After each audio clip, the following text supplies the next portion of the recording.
Je suis venu pour les tribus perdues d'Israël. Et quand Jésus parle, je suis venu pour les tribus perdues d'Israël, il parle parce que on a encore une autre explication. Il parle justement de ce peuple. Il y a un gouvernement israélien qui na bango na Congo, na Belgique, na Syrie, et puis na Israël pour na ba déclarer mboule beta na Israël, pemboule beta. Balandi, un micro du pasteur Bobo, partout où vous êtes, à travers le monde. Balbeza micro du pasteur Bobo, Bissona, Nakatia, Rotterdam, Baron Babingango, Kaimba, Bissobingango, Rota, tous la prophète, homme de Dieu, Mbote, Moussa Nanzam. Mbote, pasteur Bobo. Balikolanda, Mouklimombaski, Oro se présenter à Balandi, un micro du pasteur Bobo, partout à travers le monde. Je suis prophète Jocelyn Yana, Nazali visionnaire, il y a World Prophetic Ministry Yoshua. Et à un moment où nous avons travaillé ensemble na FAI, et toujours travaillé ensemble na évangéliste José na FAI Rotterdam. Ça va nous rapidement passer ce parcours. Parcours nangai est un peu moulai.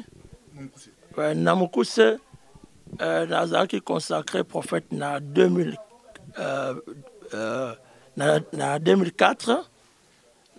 Le 25 avril 2004. C'était par un apôtre hollandais, mais dans le canal, il y a Bishop Israël Makese.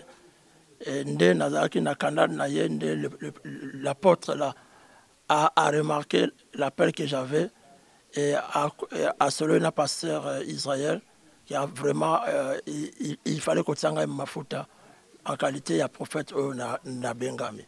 Le pasteur hollandais. C'est un pasteur hollandais. Mais j'ai à travers pasteur Israël Makes que j'ai salué en passant. Et c'était à travers, voilà. Parce qu'il y a un débat dans l'apôtre qui a reconnu mon ministère et m'a consacré en qualité de prophète. Israël à la France. Oui, Israël Makes, oui, Bishop Israël Makes. Oui. Partout, c'est pas cool, surtout dans le Babio. Comment Kimbangis okomi mutonzem? Ok. Ngai osaka mutonzem mais Kimbangis okomi na l'église évangélique. Voilà. Pour na ba o ba ebité nga nazali mwana ya oyo ba Kimbangis ba bengaka ba Kimbangis ba benga grand-père. Ça veut dire cofondateur ou le même fondateur ya église Kimbangis. Donc église Kimbangis e bandi na ndako yonga na Botami na avenue Kasavu. Pas d'agenda. Non, pas d'Angenda. Papa d'Angenda, il y a Zaki Namokoto. Et l'église, Kimbangis, est bandit proprement dit, n'a venu Kassavubu, numéro 121, en face de cimetière, il y a Yangeringiri.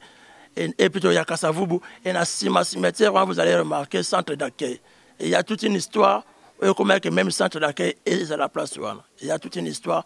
Et si Kawanande, en 1956, et il y avait prophétie que moi, je suis à Mosakoli. Voilà, et après. Alexandre Nkimundonga, le représentant légal premier cyprien. Ça veut dire après Dangenda, ça a toujours été lui jusqu'à la mort de Dangenda. Et après Baboxie. Après, il est, disons, oublié, c'est ça la vie. Voilà.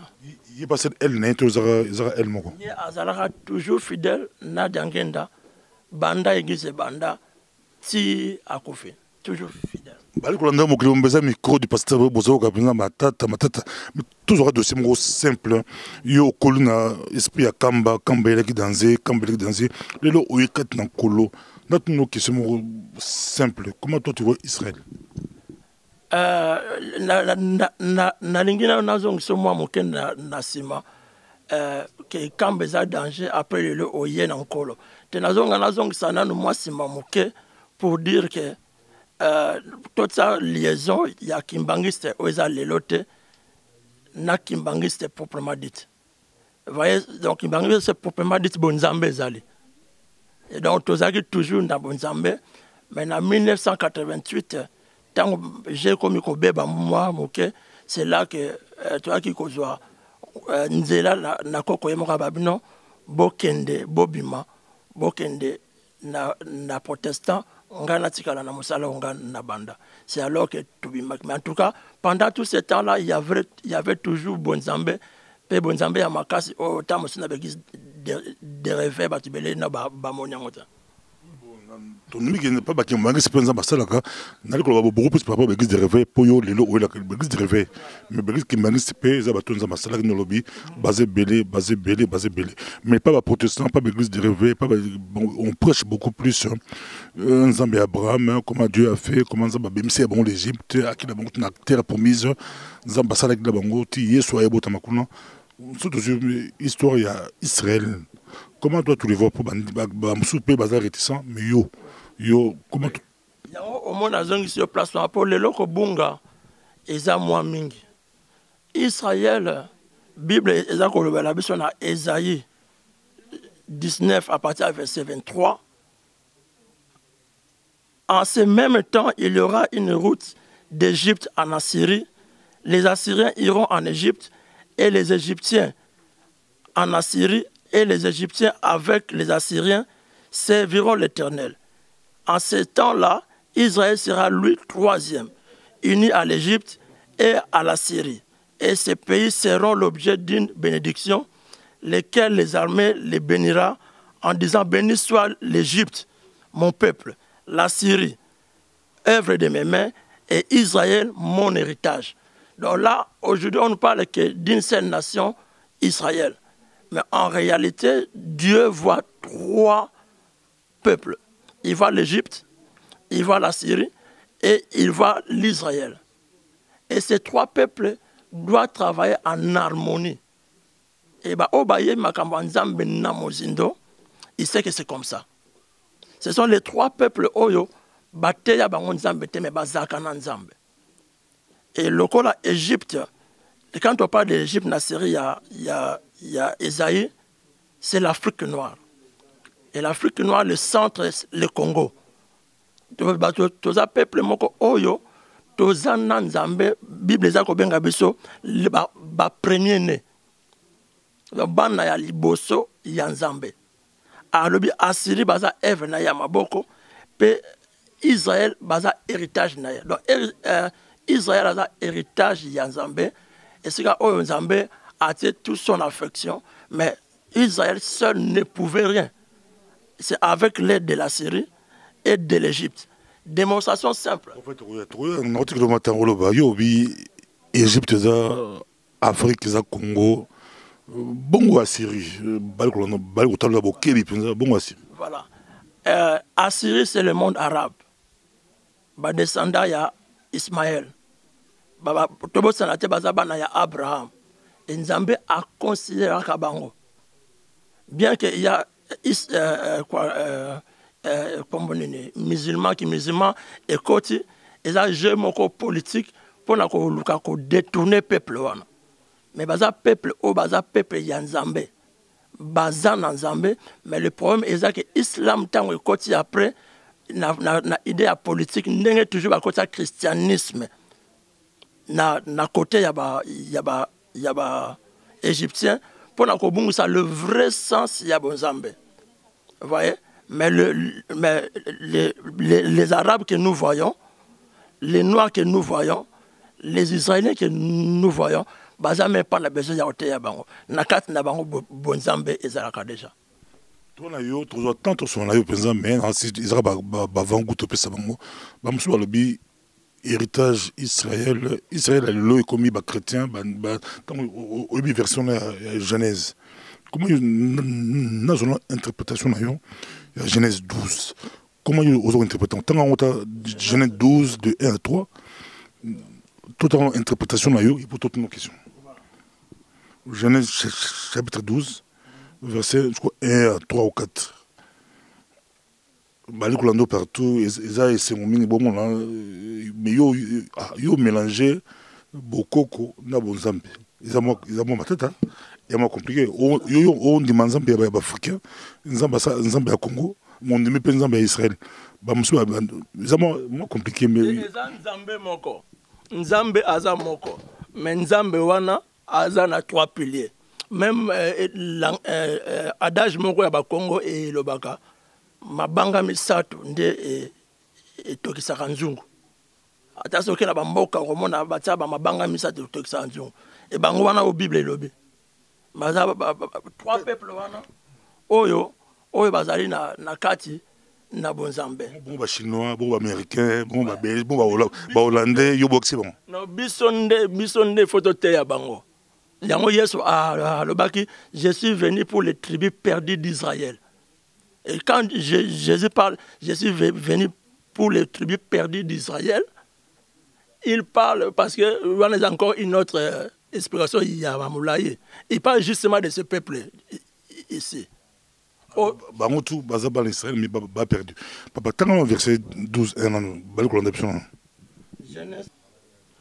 Et l'Éternel avait dit à Abraham, va-t'en de ton pays et de ta parenté et de la maison de ton père dans les pays que je t'ai montré, et je te ferai devenir une grande nation, et je te bénirai et je rendrai ton nom grand, et tu seras une bénédiction, et je bénirai ceux qui te béniront, et je maudirai ceux qui te maudiront, et en toi seront bénies toutes les familles de la terre. Interprétation non? Oui, mais ça c'est clair. Il faut d'abord d'où est venu Abraham. Balobi bien que Abima esika oyazali akende kuna nde akokuta na makambo yo pe akokoma bénédiction pour na bamboka. So Hollandi kokoma origine ya Abraham c'est Abraham ben Terah. Ben ça veut dire fils de Terah. D'où est venu Terah? Sur la généalogie, il y a Terah, tu vas te retrouver en Afrique. Terah aime tout le monde. Non, c'est pas que Azaki. Abraham aime tout le monde.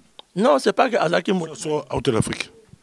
Ce qui Hollandi, origine, tu vois, on a Bana ya Noé.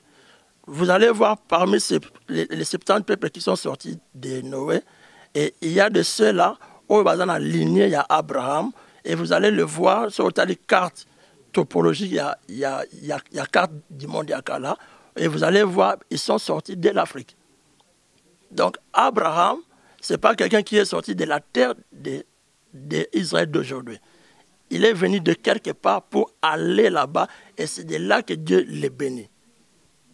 Merci beaucoup. Je sais que comme la souka, tu as tant sur la yo, mais tu peux sur 2 minutes au conclure vidéo, au conclure par rapport à Israël, au conclure par rapport à le message na yo, il y a conclure vidéo. On vu vraiment ngolu à cause de émission na yo à pied levé, mais nzamba sala ngolu, nazo rappeler na bande konyo so bazar na kati ya ignorance, nga naza le prophète pasteur na église des réveils comme nous tous. Mais j'ai des origines et je connais l'histoire et des réalités. En 1961, il y avait sécheresse en Israël au Yalelo, Mboule Bandaki Kobetate. Et la réalité, c'est vrai, Boken ambassade, il y a Israël, vous allez demander, qu'est-ce qui a fait que Mboule est bêta? Israël se sont référés de cette verset. Ils sont allés en Afrique centrale et ils ont pris Djangenda, mon grand-père, et M. Mebeza, Mebeza, Mokolo ya SBK, ils étaient partis à 4. Baya kozwa bango na gouvernement israélien, kouta na bango na Congo, na Belgique, bake na Syrie, ndenge bauti kotanga awa, et puis bake na Israël, pour na ba déclarer mboule beta na Israël, mboule beta. Tout le monde a pipo bata tembe bazabele tout le monde a pi soir dengan Israël banozo dengenda bakena iti na Israël pour assalam prière bata tembe bazaboke uboko kende na ambassade ya Israël na Google malheureusement il y a un témoignage à Djangenda yemo loka bobi loka Djangenda yemo mais ça kokosa mais kokosaté parce que moi je suis de la maison, je connais l'histoire et je connais ce qui se passe, j'ai vu des résurrections de morts. Et Israël. Oui, en 1961. Oui, qui d'abord moi je yemo témoignage. On a une histoire on a tokoli nango. Et puis nayo komona ke atiango bato tiango pe na Google mikolo yo bobeti Diangenda à Pointe-Noire boko kazo rencontrer histoire wana. Comment il a ajouté à Kamba en Israël? Comment il expliquait? On dit que Israël basa très lié na Congo. Basa très lié, basa inséparable. Muto yo andimi bonzambe ya Congo aboyi bonzambe ya Israël aza obunga. Oyo andimi ya Israël aboyi ya Congo aza obunga.